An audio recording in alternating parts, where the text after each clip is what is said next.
Pernah ada seorang khotib, masyhur itu cerita itu. Saya punya kitab yang dikarang oleh orang alim tapi jenisnya jenis peneliti.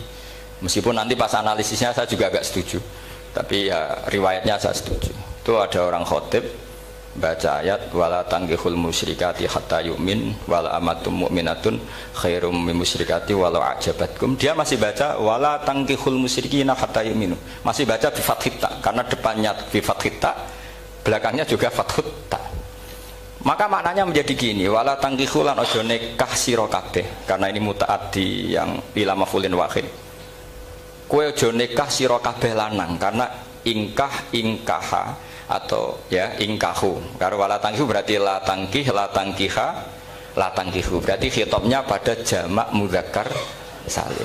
Wahai para lelaki muslim, kamu jangan nikahi lelaki musyrik. Wah, itu si Arabi itu tersiksa. Hebatnya apa? Dawuhnya Allah kalau bakas sekelas itu nggak usah dilarang, yang mau minat tuh siapa? Karena maknanya jadi wala tangkihu, kalian para orang Islam lelaki jangan menikahi lelaki musyrik. Sing pengen nikahi Donald Trump ya sopo kan gitu. Mbok ndak usah dilarang ya kita ndak akan menikahi. Nah, kebetulan yang pinggirnya khotib ini orang alim. Jare-jare sing alim iku khotibe sing goblok. Asline ayate ra ngono. Ayate gimana? Itu bidomita wala tungkihu. Ketika wala tungkihu maknanya menjadi benar, karena wala tungkihu lan ojo nikahno sira para wali, khitabun lil auliya, bukan khitab pada lelaki tapi khitabun lil auliya. Wala tungkihu lan ojo nikahno sira kabeh ayyuhal auliya, para wali-wali, banatiku ming anak wedok sira kabeh, ojo mbok nikahno al musyrikina ing lanangan musyrik. Berarti di sini menjadi pelarangan para wali yang punya anak putri. Wali dilarang menikahkan anak putrinya ke lelaki musyrikah. Jadi itu kamu kalau ngaji itu jangan sembrono, jangan pas kiai ini ngantuk wala tangkihu lolos terus dapat sanad wala tangkihu. Oh, saya pas setor yang nggak ditegur. Nggak ditegur itu kemungkinannya kan dua kiainya tidak pati dengar. Paham ya? Atau kamu ngawurnya pinter sehingga nggak konangan, nyerobot saja. Tapi bagi kita ahlul ilm itu fatal betul.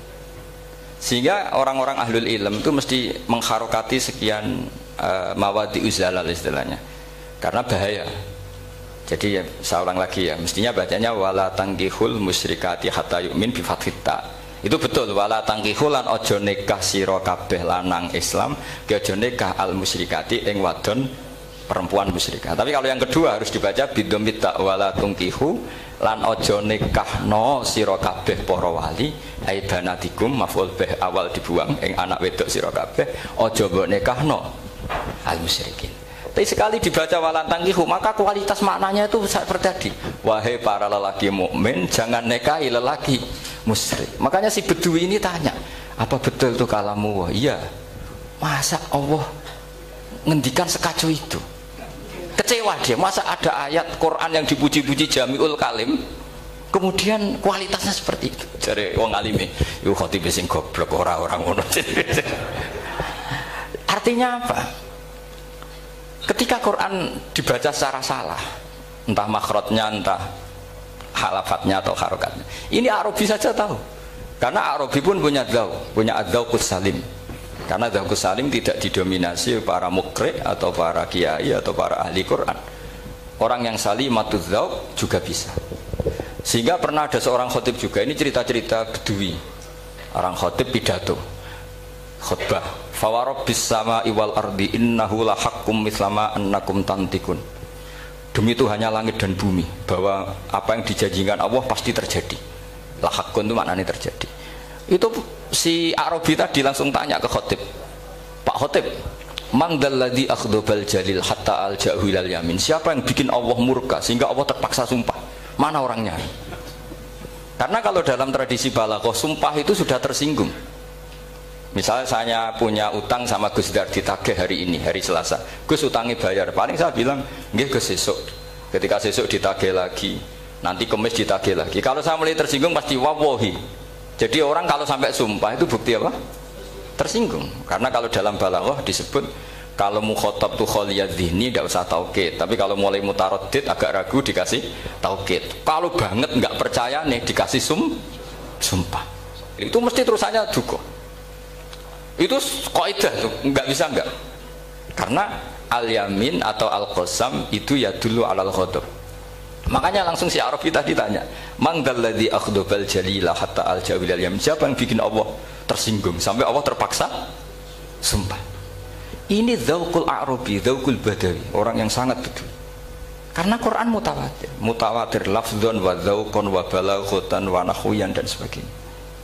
Sehingga sebelum ada Imam Nafi', ini saya cerita khasnya ahli Quran, karena bapak saya, buyut-buyut saya itu hafal Quran. Dulu ketika bapak saya tadi Mbah Munawir sampai berapa? 98% ya. Yang hafal Quran era anak tadi. Era anak itu 98%. Ya, dari jenengan tadi. Jadi dulu bapak saya nasihati saya hafal Quran itu lucu, nasihatnya gini dok. Aku hafal Quran, mbahmu buyutmu hafal Quran. Yes, ojo kepaten obor. Nak kowe rapal itu sebenarnya alasannya anakmu rapal gampang, wong bapak ya rapal. Putu lu gampang meneh. Wong bapak mbah ya ora. Maka anak wong alim rapal Quran atau orang alim itu kriminal pertama yang menjadi sunatan muttaba. Karena itu melegalkan anaknya punya alasan kan. Coba kamu alim, terus anak kamu udah alim, terus kamu, cung kowe kudu alim kok mbahmu. Lah bapak gimana bapak? Kan pusing. Jadi sebetulnya dzurriyyah ada alim itu mesti salah ini, salah pas depannya ini. Makanya saya itu tak angen-angen bener bapak saya. Bapak saya itu ya akrab sama Gus Najib, sering semaan bareng dulu. Jadi misalnya bapak saya ada hafal Quran, coba mau pede nasihati saya suruh hafal gimana alasannya? Kan nggak punya alasan. Jadi cara bapak pokoknya ojo kepaten obor ya, kalau orang kuno mana nih ojo kepaten obor. Saya beri sekian contoh. Sebelum Imam Nafi' itu ada, Imam Nafi' itu periode tabi'in, kila tabi'in, karena Imam Nafi' itu paling senior. Nafi' itu punya guru namanya Ja'far Al-Qari. Setelah itu sudah sahabat. Makanya Imam Mujahid itu disalahkan orang banyak ketika memasukkan Imam Kisai. Sebenarnya Imam Kisai sama Hamzah itu pernah lama nggak ada sebagai qurra sab'ah. Makanya kata kitab-kitab besar itu nak ngeritik Ibnu Mujahid itu musabbih sab'ah. Dia adalah orang yang menentukan ulama sab'ah. Itu keliru katanya, kata ulama-ulama lain. Karena sebetulnya yang Kisai itu tidak selevel Ja'far Al-Qari, gurunya Imam Nafi'. Ya, gurunya Imam siapa? Nafi'. Makanya terus ulama nambahi qiraatul asroh, ditambahi Ja'far Al-Qari dan Khalaf dan Hisam. Itu sebenarnya agak salah. Agak salah gini, sebetulnya ya, yang Kisai harusnya masuk yang salah sah tambahan, bukan yang Ja'far. Karena kan nggak fair, Nafi' saja yang muridnya termasuk qurra sab'ah, masa gurunya termasuk salah sah al-mutammimah lil asroh, ya, salah sah al-mutammimah. Kita sebagai orang yang bidangi itu sebenarnya agak protes. Tapi yang terkenal gitu ya sudahlah, ikut saja daripada fitnah. Tapi kita sebagai ahlul ilm sebenarnya tahu duduk perkaranya. Ya tapi ya sudah, itu nggak sampai salah fatal. Sebelum ada Imam Nafi' itu ada pernah, ini meskipun cerita agak nggak valid, tapi diakui baina ahlul ilm. Ada orang datang ke Rasulullah bilang begini, ya Nabi Allah, seorang Nabi, ya Nabi Allah, he wong sing diceritani Allah. Karena naba'a maknanya cerita, isim fa'ilnya nabiun, orang yang dapat cerita dari Allah. Itu kanjeng Nabi guyu seneng. Terus anak Quraisyun, jadi Nabi, aku itu wong Quraisy, la yuhammis, orang Quraisy itu gak suka hamzah.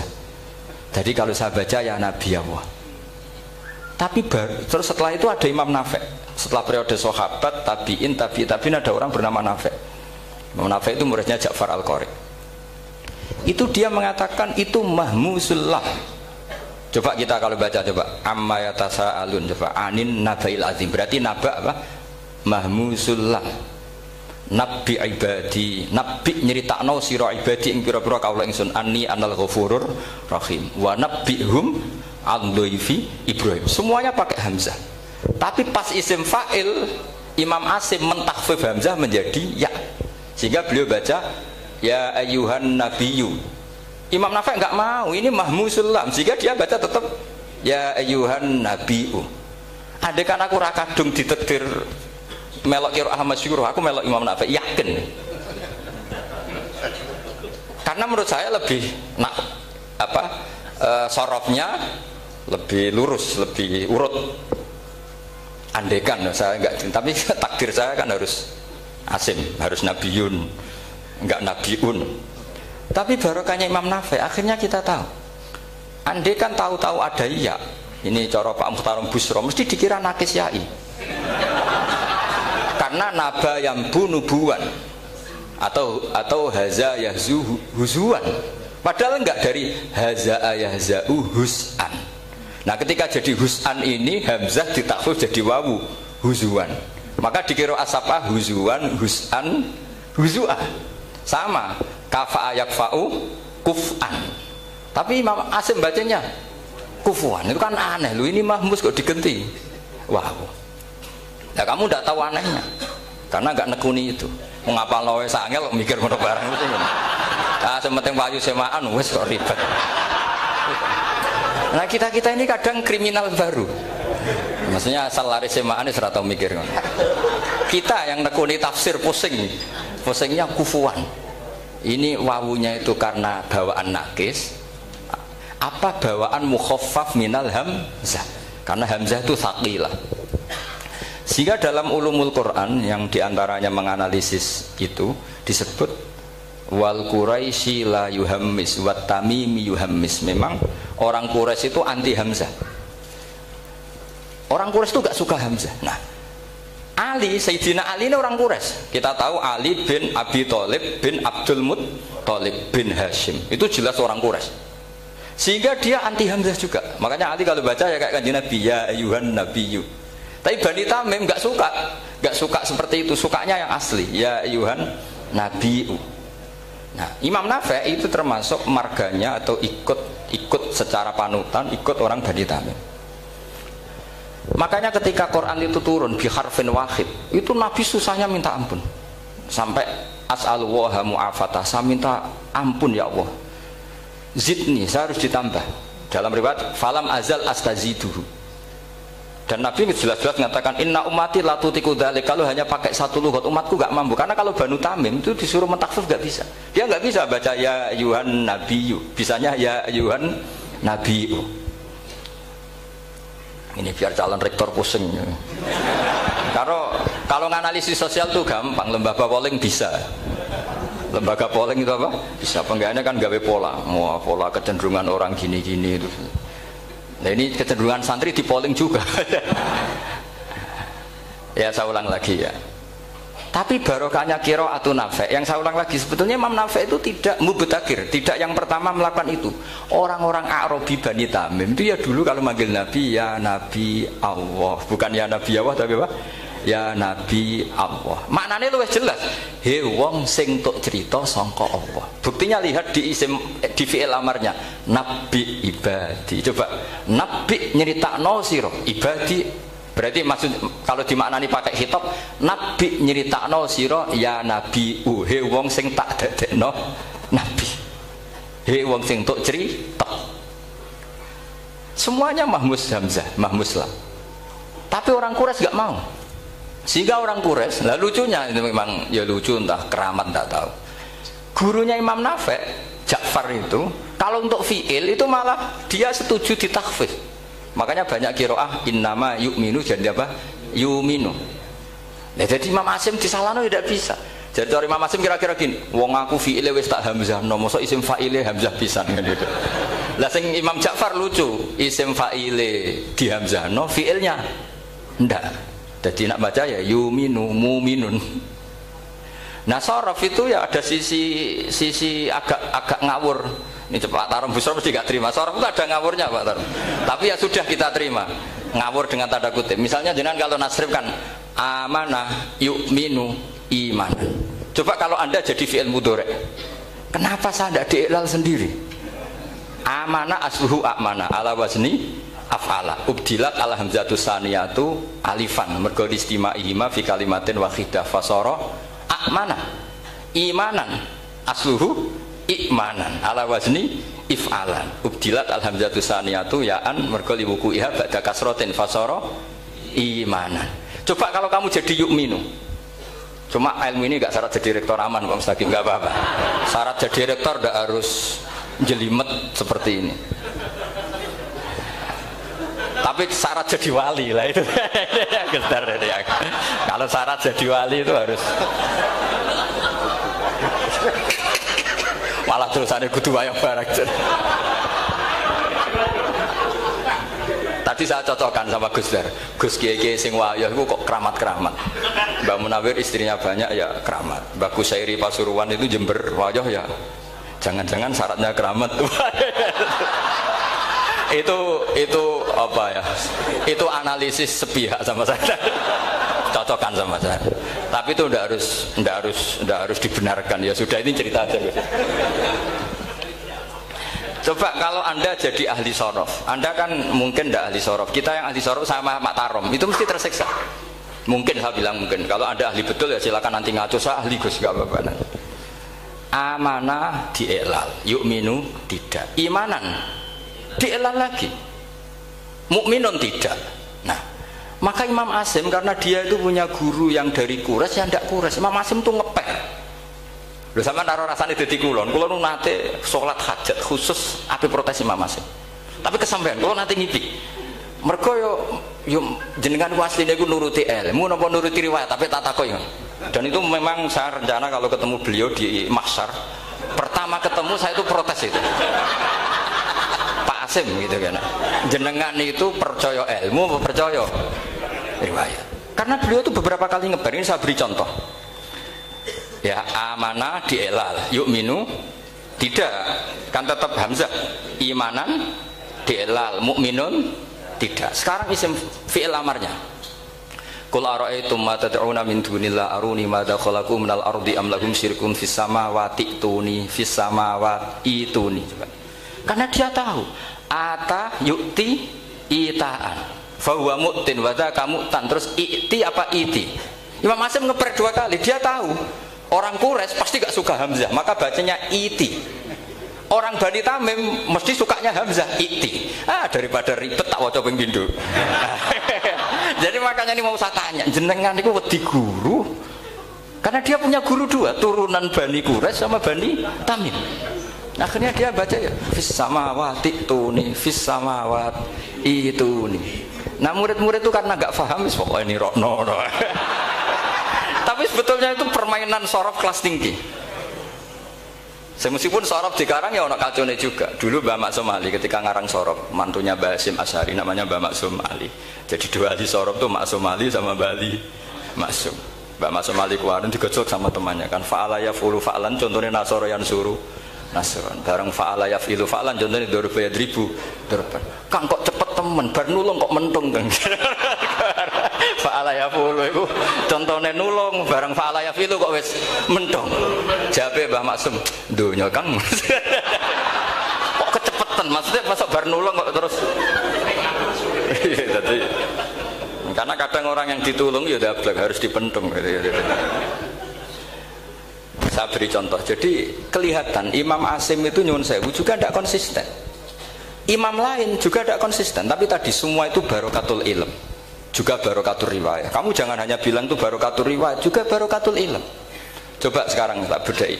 Allahu yastahzi'u, fiilnya dipakaikan hamzah. Qiraah lain mesti jadinya yastahzi. Jadi seputar qiraah pasti masalahnya itu hamzah. Nah sekarang misalnya ada hamzah jejer hamzah, pilihannya apa? Mesti pilihannya sama. Aha jamiyun, a jamiyun, a jam. Pilihannya mesti tashil aha jamiyun, bitahqiqil hamzaten a jamiyun. Lho cara wong nahwu ya seneng yang tahqiqil hamzaten karena hamzah pertama itu istifham, hamzah kedua balungan kali, harusnya bacanya a jamiyun. Tapi ada, ya, tapi ini dua hamzah jejer, normalnya diidghamkan a jamiyun. Sehingga sebetulnya bisa qiraah safah itu ya tidak keren-keren amat, ya normal-normal saja sebetulnya. Tapi wis dokumo luhur koyo wow.